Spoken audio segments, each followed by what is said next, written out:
ये कहानी दलित किसान बलबीर की है। किसान का मतलब ये मत समझना कि बहुत ज़्यादा ज़मीन होगी। बलबीर किसानी तो करते हैं लेकिन बटाई पे करते हैं।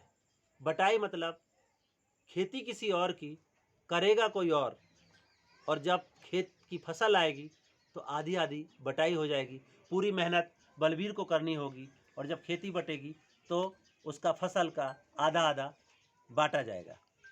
और अगर वही फसल किसी आपदा और सूखा या बारिश से नष्ट हो जाए तो उसका सारा खामियाजा उस बटाईदार को भुगतना पड़ेगा जिसने बटाई पे खेती की रही है। अगर सरकार मुआवजा दे दे तो मुआवजा उसको मिलेगा जिसके नाम ज़मीन है। अब ऐसे में ये बटाई पे खेती करने वाला दलित परिवार कैसे गुजारा करेगा, एक बड़ा सवाल है। जी हाँ दोस्तों, नमस्कार। मेरा नाम है कुलदीप कुमार और हम आपके साथ आज बात कर रहे हैं एक दलित किसान बलबीर की। बलबीर जो झांसी जिले के मौड़ तहसील के अंतर्गत रहते हैं और बलबीर के छोटी सी ज़मीन का टुकड़ा है। ज़मीन से ही वो अपने आजीविका चलाते हैं। उन्होंने इस साल 10 बीघा ज़मीन गांव में बटाई पे लिया था। एक कुशवाहा जी से 10 बीघा ज़मीन लेकर के वो वहाँ पे खेती करते हैं, लेकिन इस साल हुई बेमौसम बारिश ने उनके सारे सपने तोड़ दिए। ज़मीन में जो बोया था सब नष्ट हो गया। अब परिवार कैसे गुजारा करेगा, ये बड़ा सवाल एक दलित किसान के ऊपर और उसके परिवार के ऊपर खड़ा है। हमारे सामने हम आज बलबीर के घर पे हैं और बलबीर से बात करेंगे और उनसे जानेंगे कि क्या नुकसान हुआ और कौन सी तकलीफ़ों का सामना उनका परिवार कर रहा है। तो आप हमारे साथ बने रहें, हम बात करेंगे एक दलित किसान बलबीर से। जी, आपका नाम क्या है? बलवीर सिंह। बलबीर, अपने बारे में बताइए, क्या करते हैं आप? हम किसानी करते हैं, किसानी करते हैं। मजदूरी भी करते हैं। जी, कितना खेती करते हैं आप? बस 10 बीघा। 10 बीघा। हाँ। तो आपकी खेती है या आप हाँ, किसी की बटाई हमारी पे? तो थोड़ी है, 1-2 बीघा। एक वो दो भी बीघा हमारे नाम नहीं है, पिताजी के नाम है। पिताजी के नाम 1-2 बीघा है। आप कितना जमीन इस साल किए थे? इस साल 10 बीघा। 10 बीघा। हाँ। 10 बीघा बटाई पे बटाई की। किसका लिया था? भगवान दास कुशवाहा जी का। भगवान दास कुशवाहा। तो क्या किया उसमें, कितना लागत लगाई, कितना खर्चा उसमें हुआ? कम से कम 40,000 रुपया का लागत लगा के उसमें कुछ भी नहीं मिला है। सब पानी से सड़ गई फसल। तिली बोई थी, ज्वार बोई थी, बाजरा बोया था, सब कुछ सब नष्ट हो गया। तो तिली और बाजरा और ज्वार जो भी बोया था सब बारिश से नष्ट हो गया। 40,000 से ज़्यादा का खर्चा आया।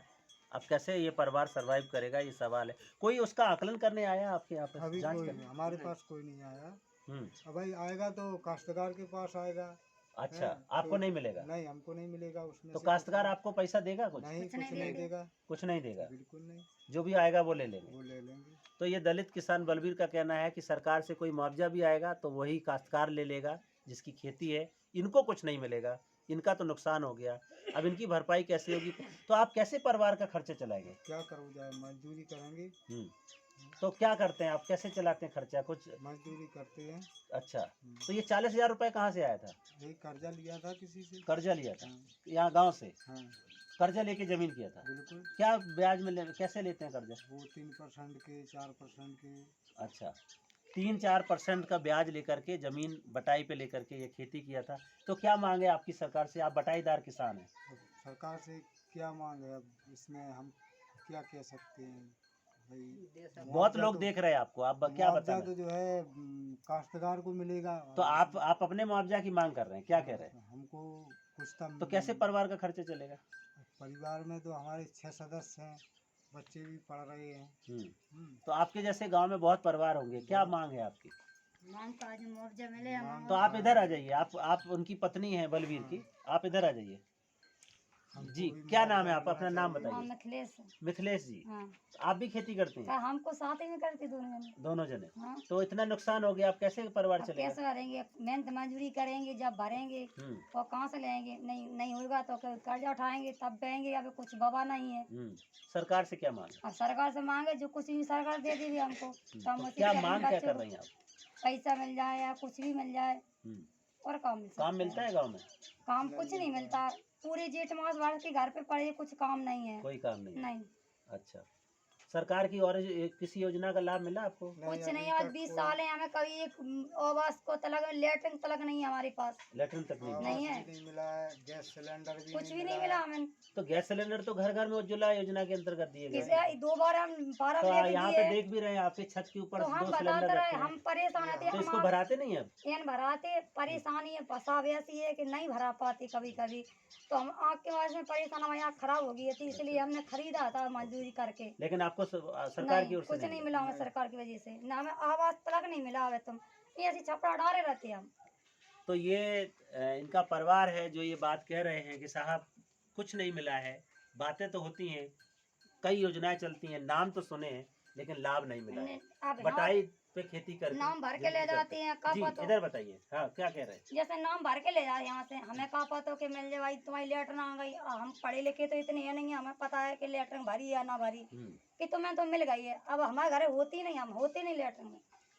तो बहुत बड़ी बात है कि कई जी, बार जो है आवास की भी जो है कही है कि हम तुम्हारा आवास देंगे, लेकिन वो भी नहीं आया आज तक। 20 साल हो गई हमको वहाँ तो शादी ये भाई। परिवार मूलभूत सुविधाओं की बात कर रहा है, बटाईदार खेती करके जिंदगी काटता है। शायद ये दलित नहीं होते तो शायद इतनी समस्याएं या इनको ये मूलभूत सुविधाओं से वंचित ना होते। अभी भी वो आवास, शौचालय, सिलेंडर इनकी मांग कर रहे हैं।